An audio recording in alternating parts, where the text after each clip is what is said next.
Good morning. I'd like to call this roundtable to order. Today is Thursday, June 13th, 2024. The time is 9:31 a.m. We are in room 500 of the John A. Wilson Building, and this roundtable is in the hybrid format with witnesses testifying both in person and virtually via the Zoom internet platform. I'm at-large Councilmember Christina Henderson. I'm the chair of the Committee on Health. Today, we will hear testimony from 6 nominees to the DC Food Policy Council, or the FPC. Established by the Food Policy Council and Director Establishment Act of 2014, the FPC is tasked with promoting healthy food access, sustainability, and the local food economy in the District of Columbia. The FPC advises the Food Policy Director and submits an annual report to the Mayor and Council outlining the state of the local food economy, making policy recommendations, and identifying funding priorities. Additionally, the FPC has the authority to seek grants or funding to bolster its efforts towards enhancing food policy and equity in the district. We have several nominees today.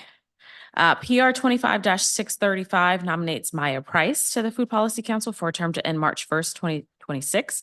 Ms. Price is currently the director of the Food Security Equity Impact Fund at Feeding America. In this role, she oversees investments in Feeding America's national network of food banks and community partners to address the root causes of food insecurity. Ms. Price has also served as a Child Hunger Corps member and AmeriCorps Vista member in Lexington, Kentucky, where she worked on community-based food programs such as Better Bites, Good Neighbor Store, and the Mobile Pantry. Ms. Price earned her PhD. I should be referring to her as Dr. Price. Excuse me. Dr. Price earned her PhD in Urban Leadership and Entrepreneurship from the University of the District of Columbia, and she's a Ward 3 resident. PR 25-769 nominates Carrie Vaughn to the Food Policy Council for a term to end March 1st, 2027. Ms. Vaughn is currently the farm director at Building Bridges Across the River, where she directs farming and gardening programs at the ARC in Ward 8. Ms. Vaughn previously worked as a vegetable production manager at the Chesapeake Bay Foundation's 285-acre Claggett Farm in Maryland. She also served as a mentor for the Future Harvest CACS. I think that's just CASA's. CASA's beginner farmer training program. Ms. Vaughn has earned her Bachelor's of Arts in Biology from Pomona College. She's also a Ward 3 resident. PR 25-771 nominates Nicholas Stavely to the Food Policy Council for a term to end March 1st, 2025. Mr. Stavely is currently the Director of Incentive Programs at Fresh Farm, where he provides strategic direction and leadership for local and regional healthy food and incentive programs. He implements all aspects of Fresh Farm's food access programs, including Produce Plus, the USDA's GUSNIP Healthy Food Access Program, and the organization's privately funded nutrition benefits. Mr. Stavely holds a Bachelor's of Science in Agricultural and Resource Economics from the University of Maryland, College Park. He is a Ward 1 resident. PR 25-772 nominates Jason Kellogg to the Food Policy Council for a term to end March 1st, 2026. Mr. Kellogg is currently the interim director and chef instructor at the Culinary Arts Academy at the Carlos Rosario International School, where he leads a team delivering high-quality culinary and education, career training, and support services to a diverse adult student body. He holds a Master's of Professional Studies in Food Business from the Culinary Institute of America and is working towards his Juris Doctorate at Catholic University Columbus School of Law with the expected graduation of May 2025. He is a Ward 5 resident. PR 25-773 nominates Angela Chester Johnston to the Food Policy Council for a term to end March 1st, 2026. Ms. Chester Johnston is the owner and chief flavor maker at Plum Good LLC, a minority woman-owned certified business enterprise in the district, where she produces and sells local and international spices, herbs, teas, sauces, and gourmet snacks. She has facilitated multiple trade and business development teams through South Asia and Africa. She is also the founder of Grow International, a nonprofit dedicated to supporting women and youth farmers in Africa and U.S. cities. And she earned her Master's of Public Administration from California State University, and she is a Ward 8 resident. Finally, PR 25-647 nominates Dr. Beverly Wheeler for reappointment to the Food Policy Council for a term to end March 1st, 2025. Dr. Wheeler served on the Food Policy Council from November 2019 to March 2023. And this would be her third term on the council. Ms. Wheeler is currently the Chief Knowledge Officer at DC Central Kitchen, where she is responsible for internal program evaluation and learning, Previously, she served as the executive director of DC Hunger Solutions and has a long career in public service in the district. She received her Doctor of Education in Administration Planning and Social Policy from Harvard University, and she is a Ward 1 resident. All right. Everybody's so eminently qualified. Okay. I don't see any of my colleagues who are here. We do have one individual who signed up to testify as a public witness for this roundtable. Raquel Brown, are you here or available virtually? Okay. If she joins, we'll take care of that. But I'm going to call on the nominees to present their testimony. Given that there are 6 of you and I only have 4 seats, I'm going to have to split the panel. So we'll start with Angela Chester Johnson, and she's testifying virtually, so you guys will see her on the screen. Maya Price in person, and Carrie Vaughn, who is in person.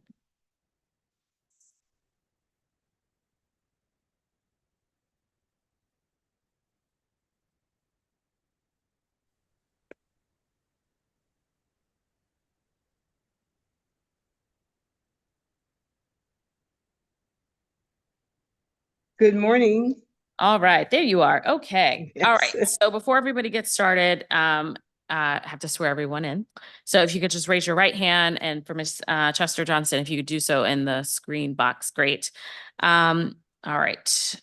Do you swear or affirm under penalty of law that the testimony you're about to provide to the Council of the District of Columbia and this committee is the truth, the whole truth, and nothing but the truth? I do. Awesome. Great. All right. Angela, you're up first. Thank you. Good morning, Chairperson Henderson and members of the Committee on Health. I am Angela Chester Johnson, and it's my pleasure to receive your consideration for my nomination to serve on the Food Policy Council. I am grateful to Mayor Bowser for nominating me and honored to have the opportunity to serve the residents of the District of Columbia. I've worked with and on behalf of the health and welfare of children, youth, and families in DC for more than 2 decades. The socioeconomic elevation of marginalized citizens has been a particular focus of mine for as long as I can remember. Perhaps this was because as a child, I always envisioned a better and easier life for my family and me. To move forwards towards my goal, for championing social change, I acquired my BA degree in sociology from Morgan State University, and I furthered my education at California State University, achieving a master's degree in public administration with a focus of policy. I went on to work in both public and private sectors, serving as an advocate, a policy writer, and an impact analyst for domestic and international constituents. Finally, in 2009, I launched a business in Washington, D.C., Plum Good Limited Liability Company, where we support healthy eating, healthy food preparation, and especially for people who are at risk or have diet-related diseases. Serving on the food policy would be a perfect convergence of my life's work, values, and social commitment. I've been on several sides of the table as it relates to recruiting service providers and suppliers, as well as serving as an educator myself, an analyst, a gardener, a food producer, and a master chef. I am familiar with and have been a part of the food ecosystem in Washington for a good while. As a Johns Hopkins Ward Infinity Fellow and subscriber to human-centered design, I've helped to create training, interventions and food systems to help mitigate the proliferation of food-related illnesses like diabetes and hypertension in wards 7 and 8. I believe that access to healthy, affordable food is a right, and that knowing how to best store and prepare it to maximize taste and nutrients is of equal value. I live in and have served east of the river community for about 15 years now. As a member of the board of the William O. Lockridge Education Foundation, I've been a Ward 8 Food Shiro, partner with World Central Kitchen, an urban cooking demonstrator, and a good neighbor. I am also a writer, a storyteller, and thus a communicator. Listening intently and sharing information in a way that has meaning and shows respect for others is one of my superpowers. It's hard to imagine a greater way to serve the city's population than working in concert with those on the Food Policy Council who work for food justice and equitable access to food in Washington. I have followed the work of the council and participated in the surveys, in the interviews, as well as attended some meetings. The board's commitment to healthy, accessible food for its citizens and supporting growers and small businesses is exemplary. The work of the council is important, and it supports Mayor Bowser in attaining her goals of creating policies that will make the district a city leading the way towards a more healthy and sustainable food ecosystem. The composition of the board also speaks to its integrity of intention. There are folks from every ward, age group, and income bracket. There's also strength in the mix of the public and private food thought leaders. I am interested in helping to ensure that there is equal diversity reflected in the recipient constituents as well, and that all 8 wards are championed for the benefit, championed for and benefit from the policies and statutes that are created. My work ethic, my life experiences on behalf of families locally, nationally, and globally will guide my participation on the council if I am confirmed. My commitment is to work alongside of each member of the Policy Council and DC residents on behalf of DC residents. I look forward to working in collaboration with the council and the mayor. Thank you for your consideration, and I welcome any questions that you may have at this time. Thank you. Ms. Price, Dr. Price. Oh, if you just hit the button in front of you. There you go. All righty. Good morning, Chairperson Henderson, members and staff of the Committee on Health, and members of the community. I am Dr. Maya Price, a proud resident of Ward 3 in the District of Columbia.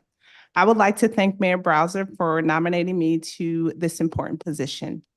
If confirmed, I will be deeply committed to addressing food insecurity and disparities throughout the district. My engagement in this is vital given my background and rich blend of professional experiences and academic insights. As a candidate for the Food Policy Council of Washington, D.C., and a passionate advocate for food justice and equity, my commitment to eradicating food insecurity is rooted in both personal experiences and a solid professional background. Growing up with access to community food programs in Kentucky Farmers Market, I developed a deep understanding of the importance of sustainable, community-centric food systems. Professionally, I bring over a decade of experience in leading initiatives to overcome food security barriers, driving organizational change for social and economic justice. My skills in program development, policy formulation, and project management have been crucial in creating impactful coalitions and securing vital funding. My comprehensive approach to food insecurity involves prioritizing community engagement, championing equity, and uplifting the voices of the underserved. I have successively led efforts to allocate over $14 million in grants focusing on racial equity and food justice, expanding partnerships, and enhancing key federal nutrition programs. With strong communication skills evidenced through conference presentations and publications in my research exploring socioeconomic disparities in food insecurity, I bring a wealth of knowledge into this role. My academic background with a master's in community and leadership development and now a PhD in urban and leadership entrepreneurship from the University of the District of Columbia really further enriches my understanding of community needs and leadership strategies. As a Ward 3 resident, I am excited to leverage my experience and passion for deep community involvement in Washington, D.C. My diverse expertise in equitable access, program management, and food banking uniquely positions me to make a significant impact on the Food Policy Council in our nation's capital. Based on the mission and background of the DC Food Policy Council, as well as the specific duties outlined in the FPC Act, I would like to highlight some of the ways that I believe I can contribute effectively to the council. Number one, promoting food access, sustainability, and local food economy. With over a decade of experience in the field of food security, including significant work with Feeding America, I am well equipped to contribute to FPC's goals of promoting food access, sustainability, in a local economy. My experience in leading initiatives that break down barriers to food security align perfectly with this objective. I have a deep understanding of both mainstream and non-mainstream food production systems and a track record of enhancing food access in various communities. My work in developing and managing the Food Security Equity Impact Fund demonstrates my ability to support and promote diverse food producers in local food economies. Number two, monitoring regulatory barriers and advocating policy changes. Through my professional expertise and through my involvement with various national food programs, I have developed a keen understanding of the regulatory landscape surrounding food policy.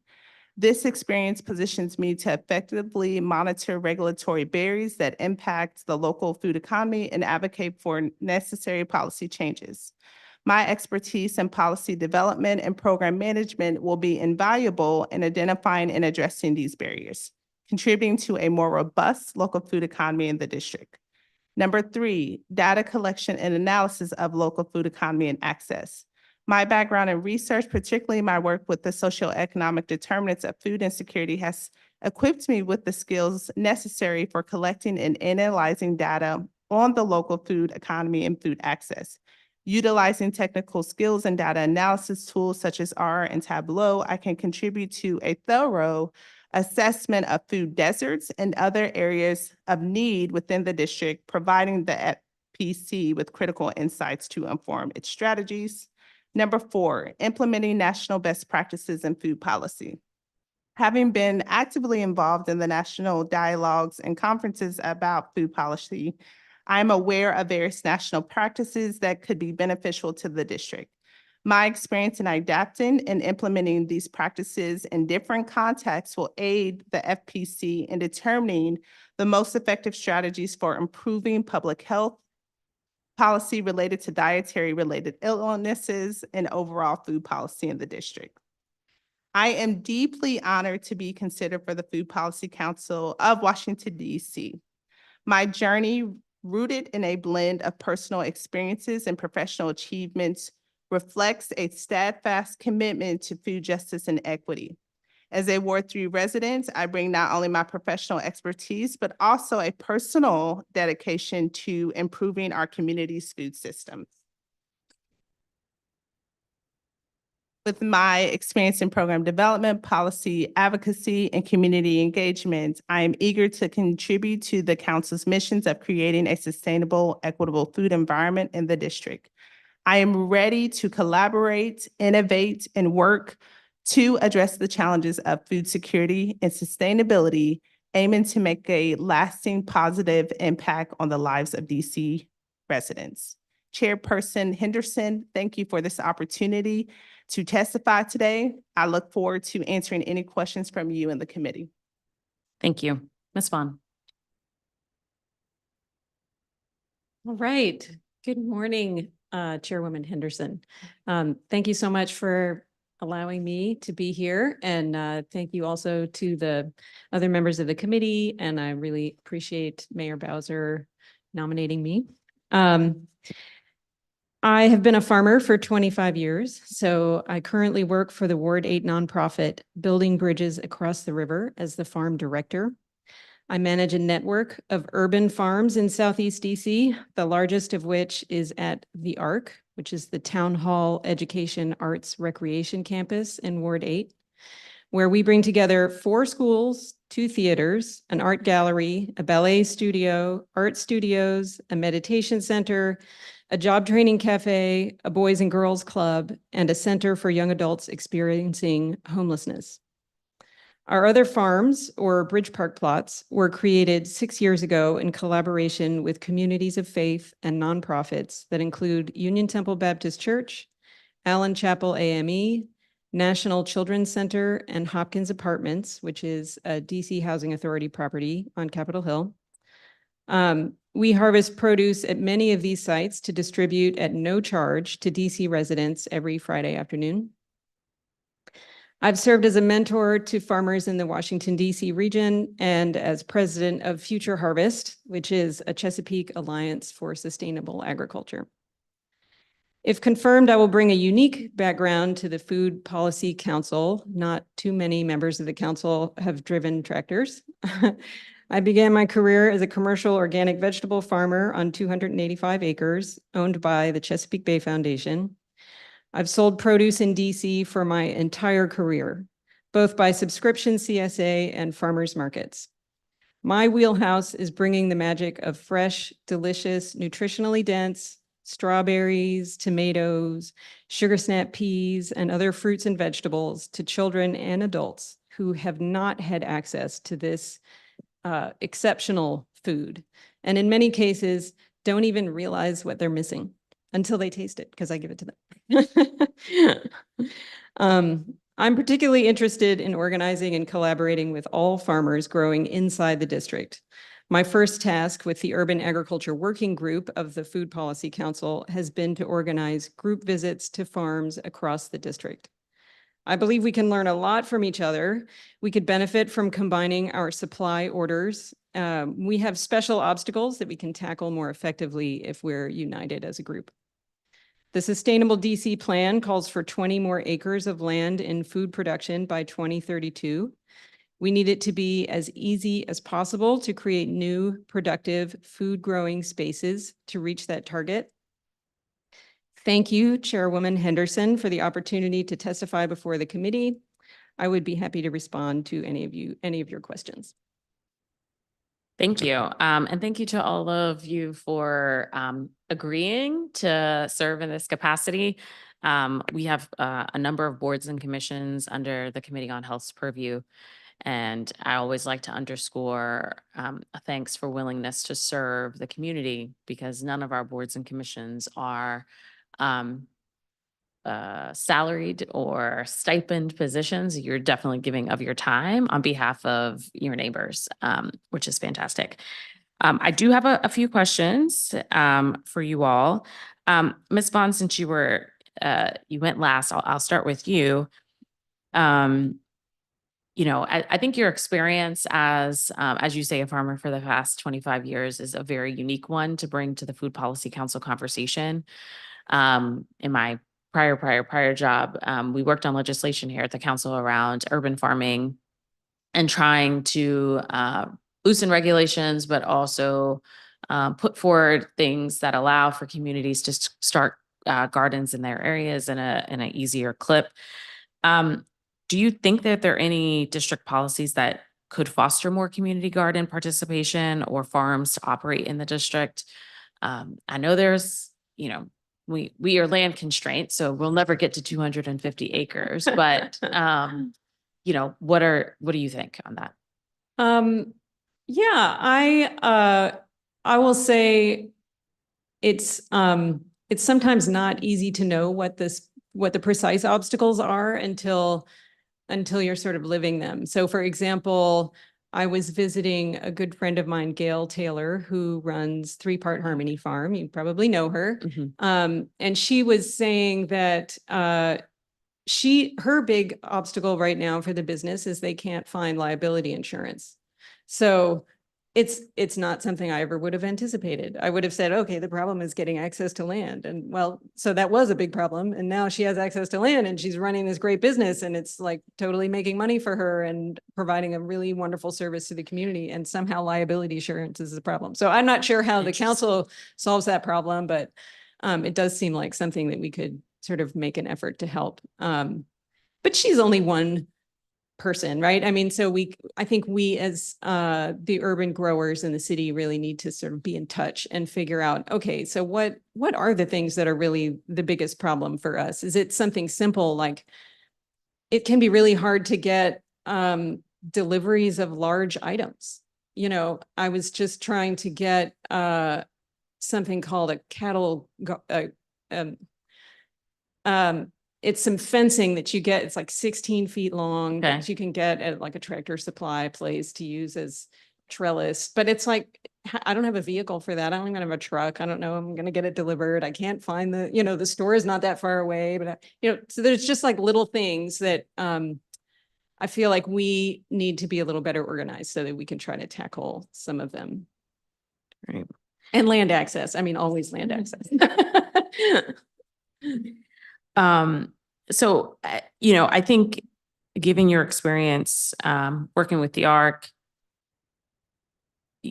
there are varying degrees of perceptions around how, certain communities take to urban agriculture or produce in general. And I'm curious, what has been your experience, because you've seen it firsthand? Yeah, yeah. I love working at the ARC. I've been there for 2 years now, and everybody there is so warm and friendly and welcoming. And when I take people down into the garden, there's a real mix of responses. So some people are, oh, I grew up growing food, or my grandparents grew food, and I really want to learn how to do this more, that kind of thing. That sort of like, I have some history with gardening and I really wish I had more access to it. That's common. I also will get, particularly with much younger people, just a general fear of being outside, you know, like stepping into the grass. Oh, there's bugs, you know, like, so maybe the experience is just like, okay, let's just be in this space for a minute and notice that we're not getting stung and we're not getting bitten, and, Yeah. you know, and like, this is safe. We're okay. All right. Well, now let's try a ripe strawberry, because I bet you've never had something this magical before. So, we have a free farmers market that we started this past Friday, and we had 192 people come and get our produce in 30 minutes. Wow. I've never seen anything like that. You know, like, I have worked at farmers markets before where the produce is for sale, but when it was free, it was like people just couldn't get it fast enough. So I think that says something about the desire in that area of Ward 8 for the produce. Yeah. I would also just sort of, you know, underscore, I think that response is probably also leading to the fact of there are parts of Ward 8 in that particular area that I would consider a food desert. Absolutely. And even if they do have a grocery store, the quality of the produce at that particular establishment, Yeah. what you were giving away probably was A lot better. a lot better. A lot better. Yeah. Yeah. And so, you know, I think folks recognize quality, Yeah. and freshness. And I'm sure, I don't even know if collards are in season, but like, your leaves were probably much bigger than what was being offered in the grocery store. They are in season, right? Yeah. I was like, I feel like I saw them recently. Yeah. Please don't tell my grandma that I That's did okay. not know. That's right. Once it gets like super hot, then the collards are going to be kind of bitter and gross. Just wait till it cools off again. Okay. So July, you are saying. Don't eat local collards in July. Yeah. Yeah. Good to know. See, this is also part of it. And I want to bring Ms. Chester Johnson, I want to bring you into the conversation because as part of your testimony, you talked about not just knowing how to get access to healthy foods, but also the part around how to prepare them in a way that is flavorful and desiring. Absolutely. Absolutely. You know, there's a song, now you found it, what you're going to do with it, you know? And so it's more than having access. Of course, that's where it all starts, having access to healthy foods. But the nutritional value, how much of it remains, depends on what you do with it, how you store it, how soon you eat it, how you prepare it. And I know that simple demonstrations, simple recipe cards are just an ancillary service that will really benefit residents to eat healthier, how to fix food faster, taking the place of hopefully fast foods, etc. A lot of times people eat fast foods because that's what's accessible and because it's fast, right? So we want to work with people, and we do work with people to help them to make quick snacks that are nutritious, to eat fresh food while it's fresh, to prepare it in a way that you aren't cooking out all of the nutrients or soaking out all of the nutrients. So it's just an important part of the continuum of health and nutrition in all communities, and particularly uh, in marginalized communities. So showing and having people taste is just an important thing to do. As a small business owner, I know that there are lots of chefs, lots of people who just produce food, who do have demonstration as part of what they do. And it's just an important thing to introduce and to have in communities, particularly children, where learning begins, like early care, early education. When children grow food, they'll eat the food. If they cook the food, they will typically eat the food. That's And if true. you show them how to cook it well, then you're starting them off with a lifetime of better, healthy habits. Yeah, I've learned that with my own children. Even if they stir the bowl before, they're more likely to be like, "Ooh, I did this. I made the pancakes. Okay, Exactly. great. You gonna eat them?" Like Exactly. now you're gonna do after that part. Um, how do you feel like the Food Policy Council could do more on that effort? So we do really well right now with, I think, some kids and sort of introducing healthy foods. We have programs like Food Prints through Fresh Farm and otherwise. Um, but I think it takes more to work with adults to change habits. And I don't necessarily think we're doing that in the best way yet. Um, and there are any number of reasons for that. Folks are busy, right? I think you talked about folks wanting to just be able to prepare something quickly and not feel like, oh gosh, I'm going to be in the kitchen all day to make this one thing. How do you feel like the Food Policy Council and governments and working in partnership with organizations in general could do a better job on that front? Well, as it relates to children, I think that it has to tie into schools. It has to tie into education. A lot of schools are doing a really good job of having school gardens, etc. But eating healthy should be integrated into curriculum straight across the board. I once wrote something called uh, a curriculum called How to Get Kids to Swallow Nutrition. And we already talked about having them grow things, having them participate in cooking things. But in school, when you're giving messages, when you have story time, where you're reading about uh, stories of foods from different places, getting kids to try different things because of literature, um, music. So it has to be almost subliminal. We have to have that subliminal piece that's in there, as well as the obvious pieces, growing and cooking, but also just hearing the messages and singing the messages and um, relating to the messages through conversations.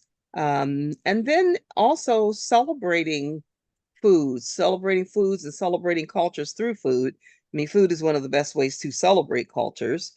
Um, but celebrating cultures so that, if people have a diet of cornbread and red beans, or if people have a diet of rhubarb and strawberry pudding or whatever, but making everything as much as possible um, acceptable, if you will, or not so foreign, if you will. So that's one way. As it relates to adults, we have to meet people at their own level of consciousness. You cannot go in and talk to people about you should do this, you shouldn't do that. I never suspect that people are going to eliminate. I mean, so behavioral change is so difficult for people, for adults, for us, right? That you're going to eliminate sugar, that you're going to eliminate certain things, sodium, but you can certainly minimize it. You can certainly work with people around gatherings, people at housing associations, people at farms, people that come in to grab those groceries in an hour. You have recipes, you have somebody out demonstrating, you have stories, you have people write community cookbooks, but you have to meet people where they are. You have to go to where they are already gathering, where they're already relaxed. And also you have to listen to people about why they're not eating healthy. We say at Plum Good that no flavor ain't fair. And, a lot of people say, I don't want to eat that. It doesn't taste good. So it's about changing people's minds, like one meal at a time, one demonstration at a time, and encouraging people to try things. And somehow, which is very challenging, probably the most challenging part, helping people to connect the dots between what they ingest, what they eat, and how they're going to feel Mhm. and the quality of their life, their lifestyle, and their health. Yeah, thank you. Dr. Price, you talked a little bit about in your testimony, community-centric food systems.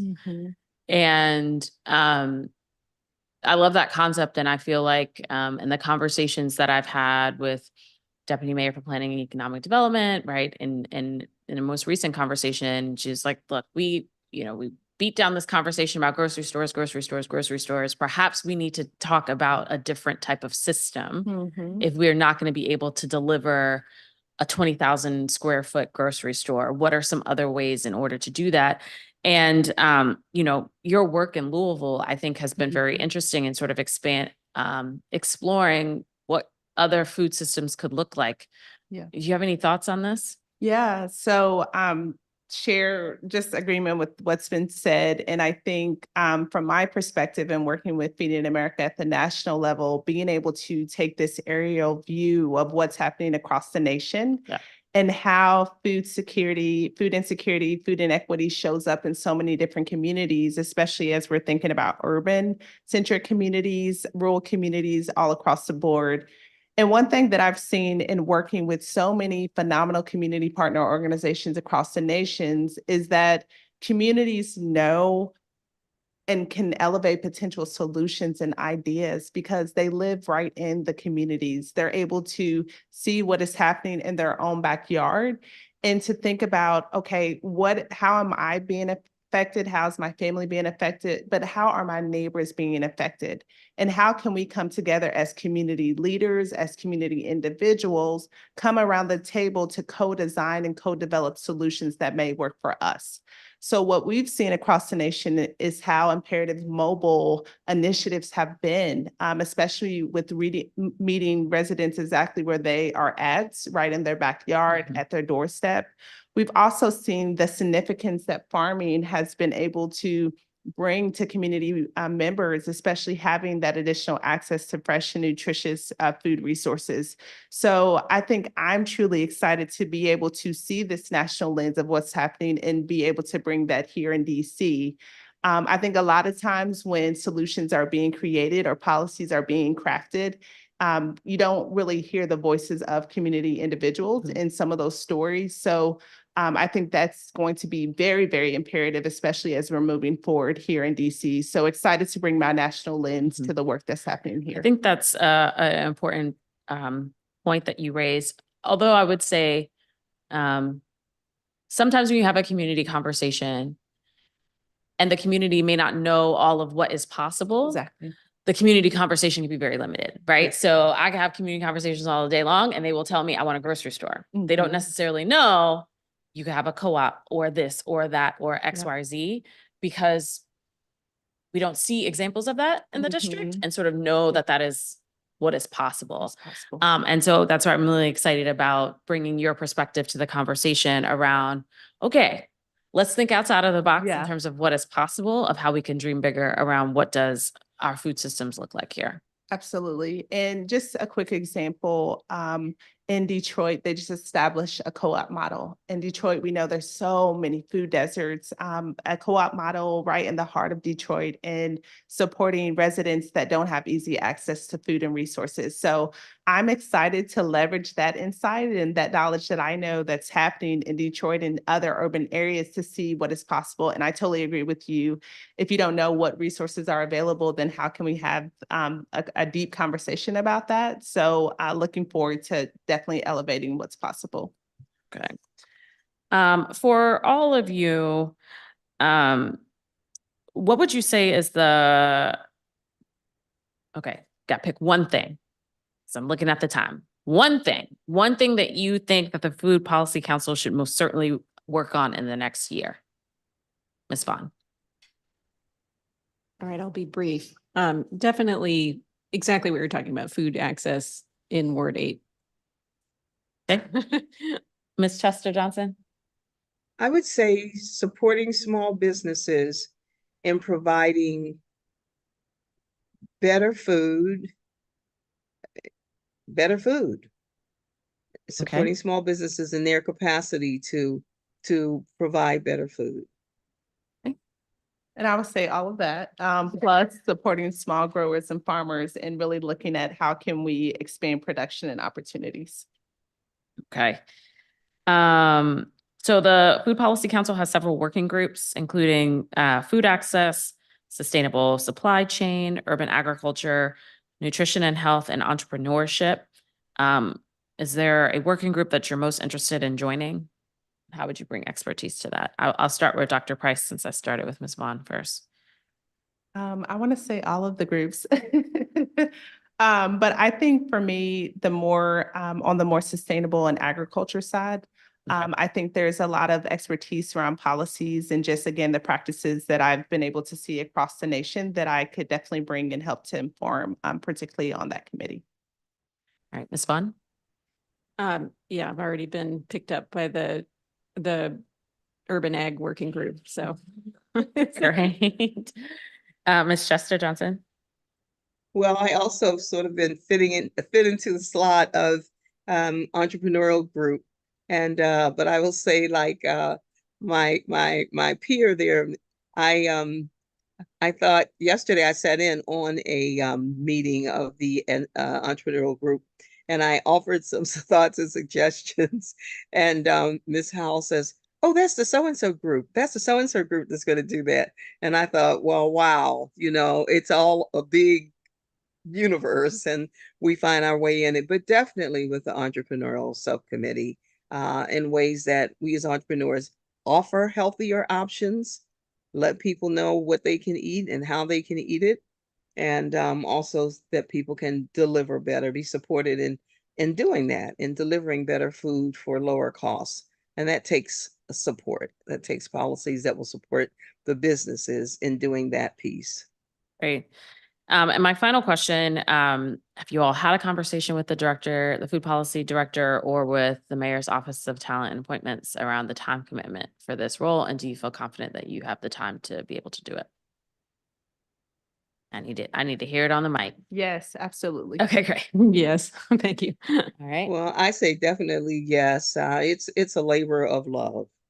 Awesome. All right. Well, thank you all so much to this panel. I don't have any further questions for you. I think we have all the documents that we need. And so thank you again for your willingness to serve. We'll go on to our next panel. So we'll bring in Nicholas Stavely, Jason Kellogg, and Dr. Wheeler.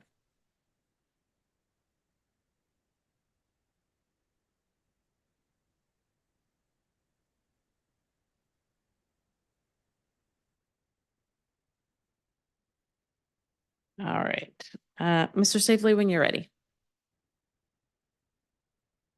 Cool. Good morning, Chairperson Henderson and members of the committee. I am Nick Stavely, and it is my pleasure to receive your consideration for my nomination to serve on the Food Policy Council. I'm grateful to Mayor Bowser for nominating me and honored to have this opportunity to serve residents of our district. I was born in Washington, D.C., raised in Maryland, and have called myself a proud D.C. resident since 2015. Though I have lived primarily in wards 5 and 1, my work and passions have taken me all over the district for the last 9 years. I earned my Bachelor of Science in Agricultural and Resource Economics from the University of Maryland, College Park in 2014, and one of the part-time jobs I got out of school was managing a farmer's market. I was soon captivated by the amount of sheer activity at the market, as well as all of the different kinds of people that were brought together in a shared pursuit. And of course, the food. What followed was an expansive nonprofit journey with Community Foodworks, culminating in a merger with Fresh Farm, creating the largest farmers market organization in the Mid-Atlantic and third largest nationally. I've worked as the director of incentive programs for Fresh Farm for the last 3 years and counting, leading food access programming that serves thousands of shoppers across Washington, D.C., Maryland, and Northern Virginia, including those that use SNAP, WIC, and senior benefits. My years steering strategic initiatives to increase food access for underserved residents in the district at Fresh Farm has equipped me with a deep understanding of the intricate challenges and opportunities within the DC food landscape. My actions were instrumental in growing the Fresh Match SNAP bonus program to partner with all eligible non-Fresh Farm farmers markets operating in DC and to bring in federal funds to further serve district residents. One of my proudest accomplishments of the last few years was leading efforts to redesign and grow the city's Produce Plus program, one of the most innovative investments made by a city government in resident health, local food and small farmers, and inclusive placemaking. Being able to work so closely with DC Health to see such positive impact for shoppers and farmers has been a privilege.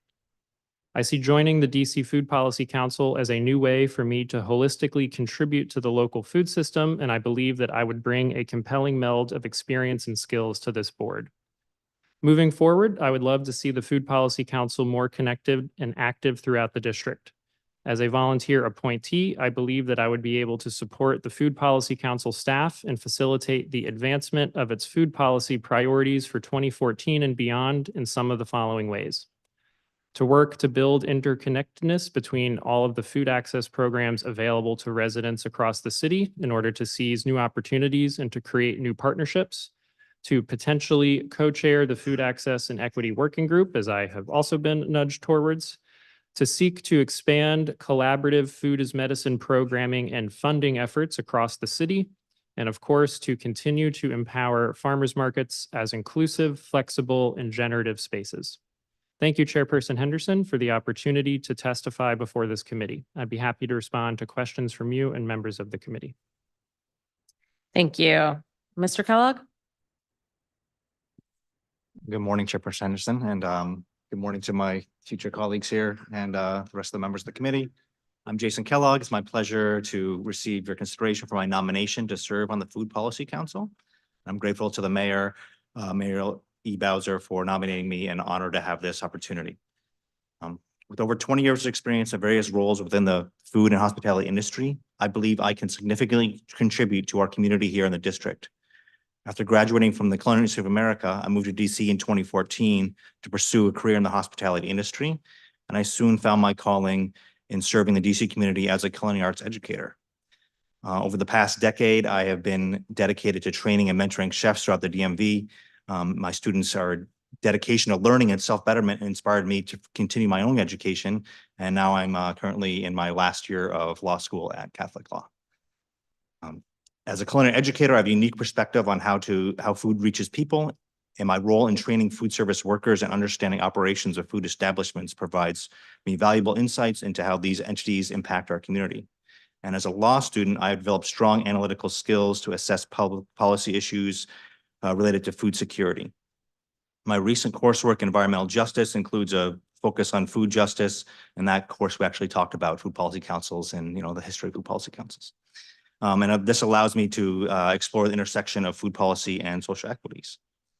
As a member of the Food Policy Council, I aim to champion equity and access by advocating for policies that ensure all DC residents have access to affordable, nutritious food, to address systemic barriers to food access. And I also intend to promote local food systems by supporting initiatives that strengthen the local food economy, connect local producers with consumers, promote urban agriculture, and encourage sustainable farming practices. Additionally, I plan to enhance community engagement by fostering strong partnerships between the council, community organizations, and the residents to ensure that policy decisions are informed by those who are most affected.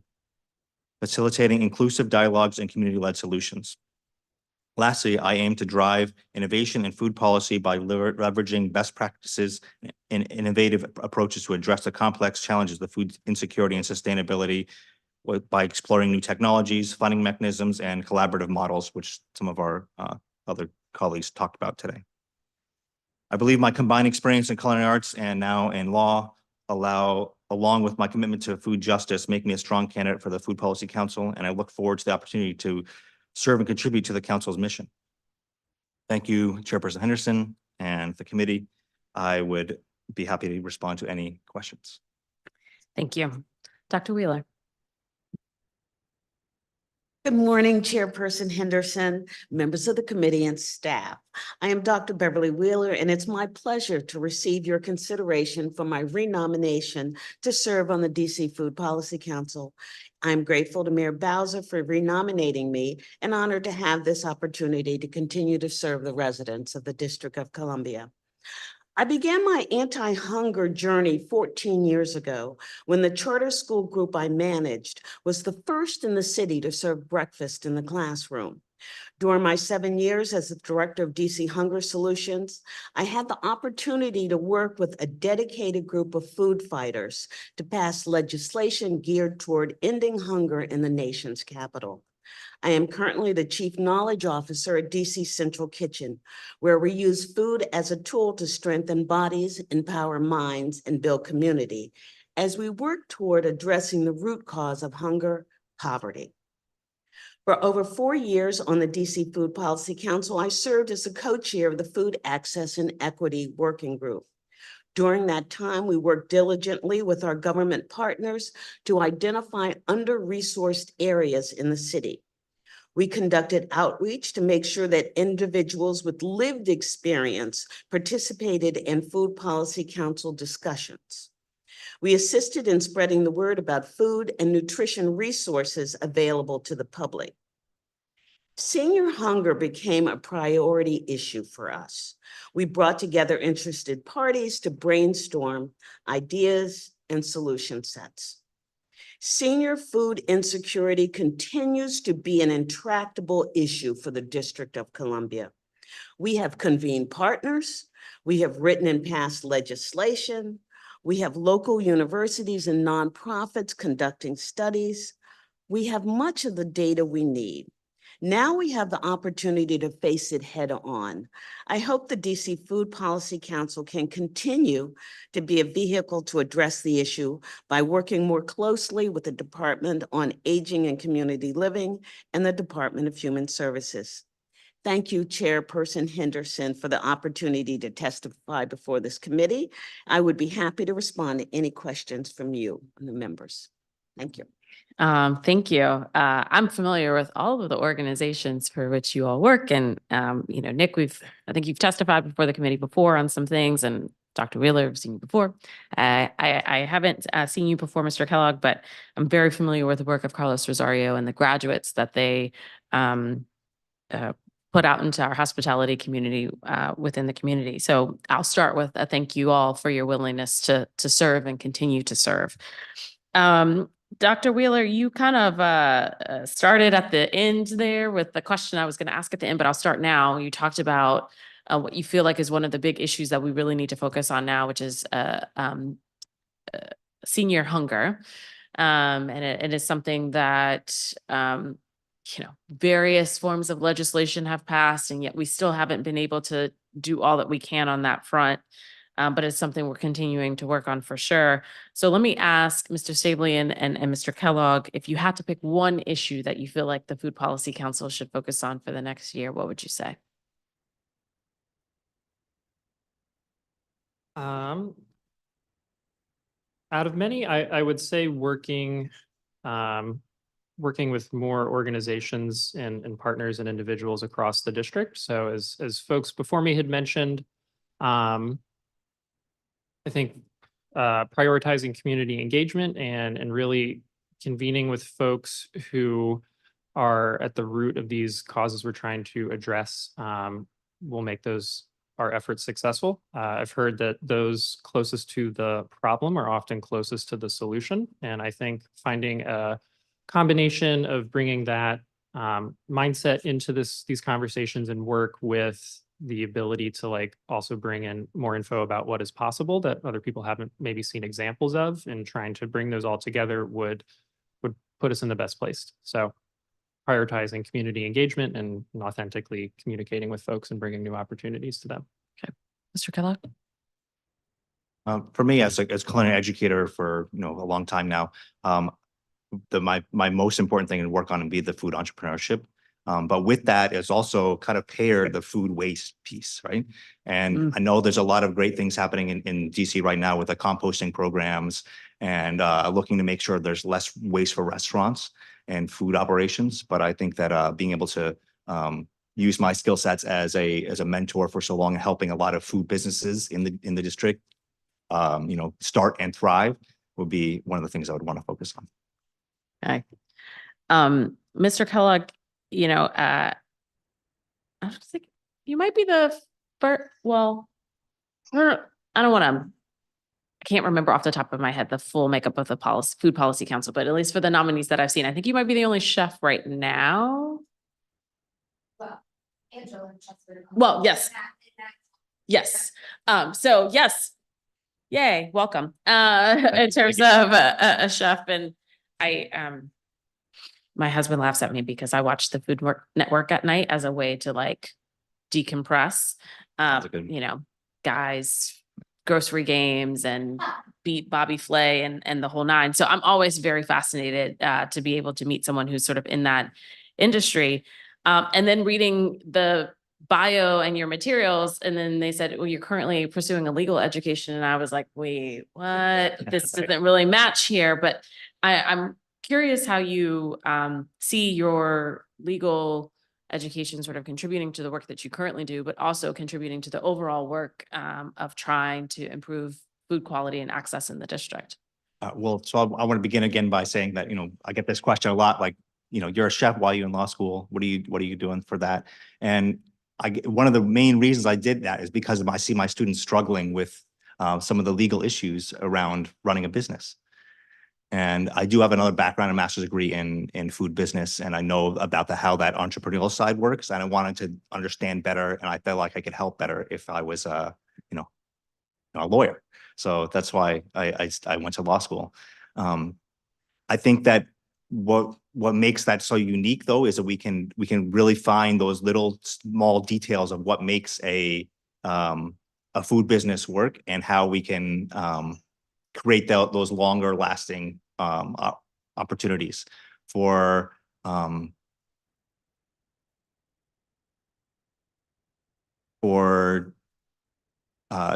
students like that I have at school. A lot of them have want to be able to start a business, but they don't know how to fully work through those legal options. But more specifically for the Food Policy Council and the work that we would be doing for like in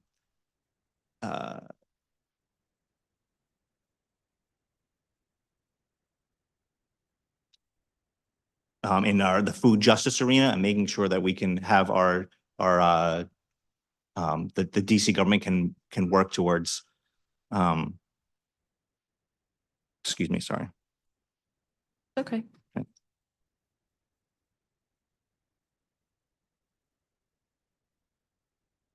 I think what you're raising is a very interesting point. When I became chair of the Committee on Health and working a lot with DC Health in terms of the food regulations under there, it's complicated. I think a lot of people think, oh, I could just start a business. It's like, well, hold on.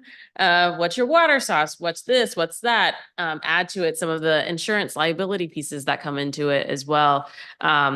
It can certainly get very complicated. And so I think that when we talk about wanting to grow food entrepreneurship, the things that you were talking about and the things that you went back to school to sort of learn more deeply about, I think is incredibly valuable, because there is no roadmap. At least I know, like, there's no website that you can go to or a person that you can go to say, all right, help, I'm ready to go. What do I need to do? And what are the checklist of sort of understanding the ins and outs? So I think that's fantastic. Mr. Staveley, So in your role, you do a lot of work in terms of public-private partnerships, in your role with Fresh Farm. And I'm curious, what have you found to be like the most effective strategy to getting those relationships to really work?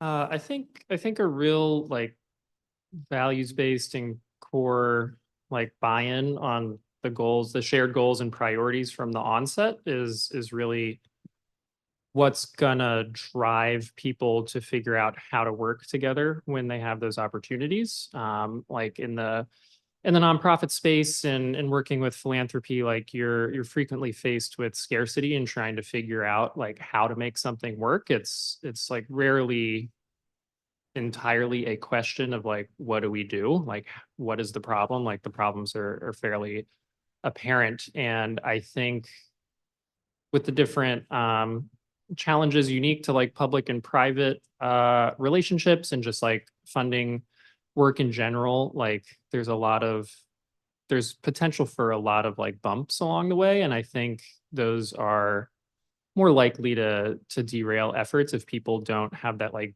base connection to like the goal from the onset. So I feel that like pursuing opportunities and being aligned on the values is a really instrumental component of successful public-private relationships. Yeah. And you know, I think that the work that you all have done with Fresh Farm has certainly dispelled the notion that farmers markets are only for the wealthy. We've been able to work with you guys on Produce Plus and to grow and expand that particular program. What role do you see beyond just farmers markets? Like, what else should we be doing from a policy perspective or otherwise to expand access to fresh produce, but also connect folks with local farmers, local entrepreneurs who do come to those markets each and every week? Yes, I think those are good. That's a good way to look at it. With it's as you said, standard stereotype kind of around farmers markets and how they look at from the outside. The data we've seen with Produce Plus shows that like people have their clear favorites across 7,000 folks. The vast majority of people go to like 2 or 3 max markets. So like when they have when they're empowered to exercise the autonomy that like everyone really inherently has, like people will do that. Like people will travel to go to the right places. And I think farmers markets are a very like unique and kind of magical thing, and how it transforms like just a sidewalk into like a thing where like so many different types of people are around the same thing and the same goal. And I do work currently for a farmers market thing, but I am also aware that they're not the only part of the whole system. So I think again, what was mentioned previously, like being able to show more of what is possible with like more co-ops, more farm stands, more pop-up markets, more delivery, paid options that have incentives or other subsidy around it, free options as well. Like getting good produce in the hands of folks in as many different ways as going to be possible, and coordinating all of those also with the lens of like, what are the sometimes bureaucratic benefit programs that are available and how that those could get combined to increase the payout for farmers and allow shoppers to take more home. I think combining those things is also going to be really important. So just trying to show as much as what is possible and bring those like new exciting ideas from like other operations in the country. DC's really an innovative leader, I think, in these things, but there's tons of other cities and awesome programs around the country. So bringing all that knowledge, connecting people with as many options as possible, and of course, helping people pay for things or receive them. Yeah, Yeah. I agree with you on the idea of like looking at what is everybody else doing? I'm always good for DC to be a pioneer on something, but sometimes it's okay that we don't have to reinvent the wheel. We could just slap a new name on it and call it ours. And not to take up too much time, but I also through some of our other work, like we're also kind of at the tip of the spear here a little. So with the digitization works for large benefit programs, and like the amount of like there's a lot of stuff that has to go into making it happen, and like equipping farmers who can be kind of like less interested in dealing with tech and apps and all this sort of stuff. I have recently learned that we're the one jurisdiction, and like, the institutions working with these programs are the only ones in the region that are currently like providing that tech for farmers to do these programs. So like everyone in like the farmers market world is trying to digitize these programs, which is, I think, a step to making it easier to use for more people. And we are at the forefront of like making that happen on the other side too, with the farmers who are an equally important part of the whole process. Yeah, I think sometimes we forget about the farmers in this conversation with our strong focus on the consumer, which is, the very front facing part of it. But the farmer piece is important. Even when I think about like, oh, how can we expand? One of the things I have now forced myself to think about is, do we have enough farmers, producers, or suppliers to be able to provide a robust selection at 10 more locations or whatever else locations, and how can we better support that? Dr. Wheeler, you've served on the Food Policy Council, and you've been the co-chair of the Food Access and Equity Working Group of FPC. Can you highlight some of what you would say are key achievements in the work that you guys have done thus far, and some of your challenges that you faced during your time chairing this working group? So I think we did some fantastical things. So I think a lot of it was actually working with our government partners and realizing where we needed legislation, where we didn't need legislation, and working toward having that happen was one of the best things that we did. I think one of the challenges that we recognized and started to deal with was, in fact, having lived experience voice in the discussions that we were having, and realizing that sometimes we were bringing individuals in to talk about a policy discussion without asking them or explaining to them or talking to them about what they really wanted and what they felt they really needed. So I like the idea that lived experience became one of the critical pieces that we wanted to do.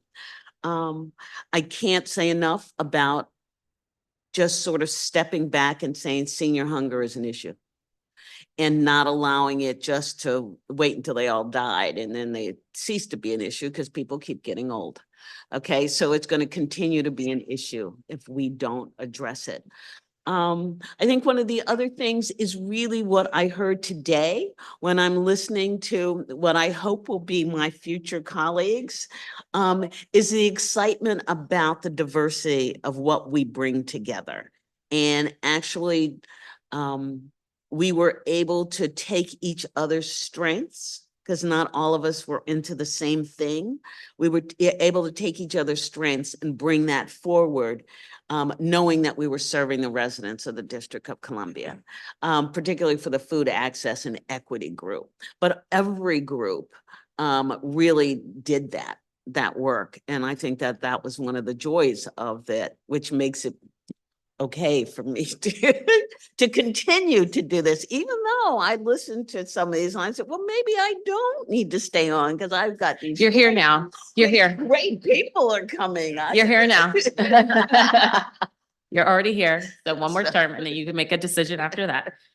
No, I think that's great. I feel like it's very easy for some people to sort of like shrug off sort of the Food Policy Council as this is very, they operate in theory, but there have been actually some really great programs. And I think the council has served as an excellent resource for us in government to get out of our own way and realize that there is a path forward. As you sort of said, Nick, on using technology to simplify some of these things. Like, it doesn't have to be as difficult as we have made it in our heads. It actually can be very simple to get information to people as they need. And not to put Jason, you or Nick on the spot, but as I asked the previous group, so there are a bunch of working groups.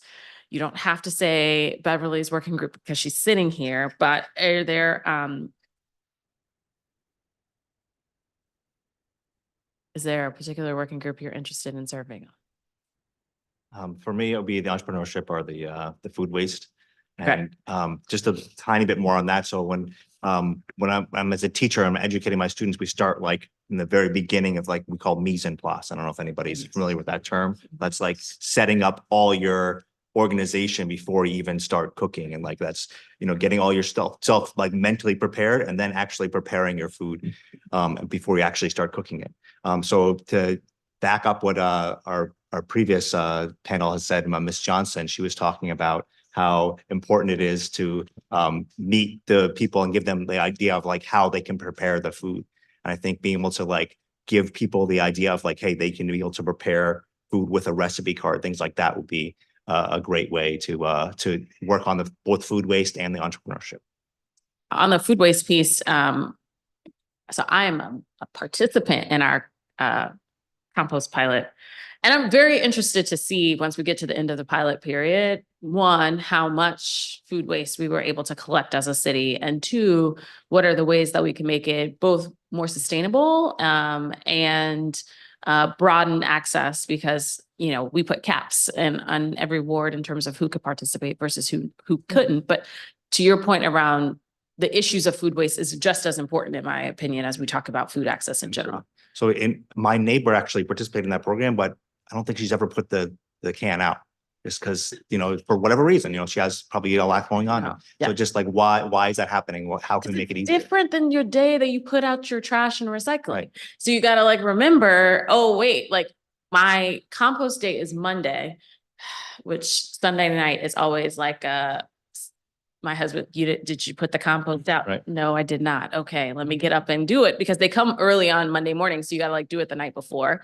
But like my regular trash day is on Wednesday. So it's like really a different day, but that's neither here nor there. But again, this would be an opportunity for us to get some feedback on like, how do we do this better?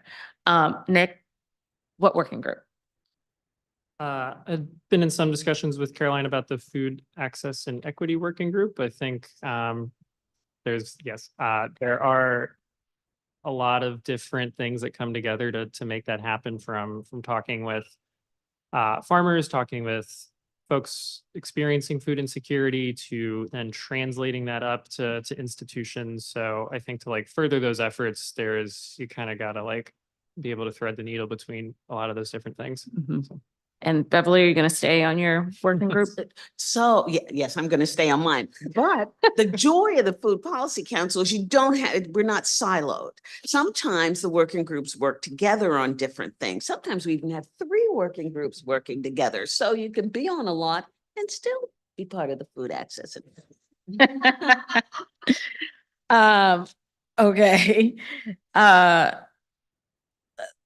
One other question. So Beverly knows what the time commitment is for Mr. Kellogg and Mr. Stabley. Have they talked to you about the time commitment, and do you feel confident that you're able to serve?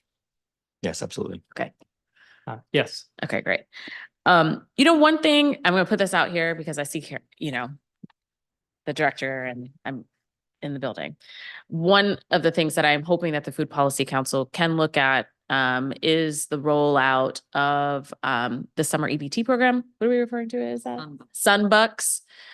Multiple states are calling it Sunbucks, which is interesting. But from both a marketing perspective, I saw like one news report of it, and then I did the thing that you're not supposed to do, which is read the comments. And reading the comments, I was like, wow, people didn't read the article. But they also don't necessarily understand that it's $120 per child, not just $120 for your whole household, and that's it.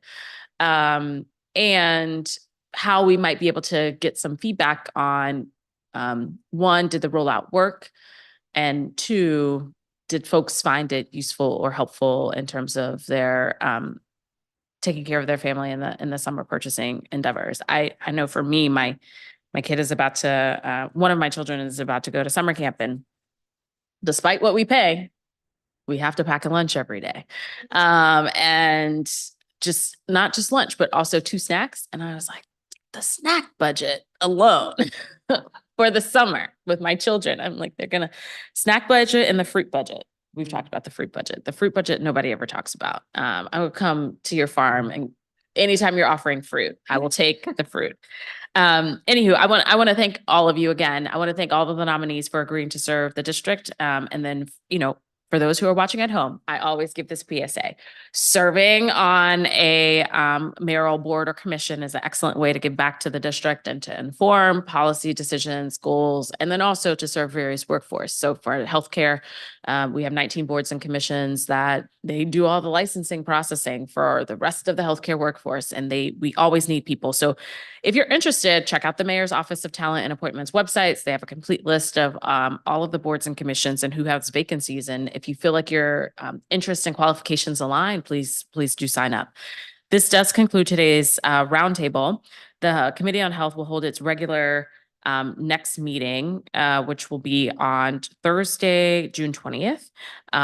There we will vote on the nominees from today. We also have a couple of nominations for individuals who weren't able to be here in person. One of the nominees just had a baby, so couldn't be with you all today. That's okay. We will also mark up Bill 25-287, which is the Counseling Compact Approval Act of 2024. All right, the time is 10:57 a.m. and this roundtable is adjourned. Thank you all so much.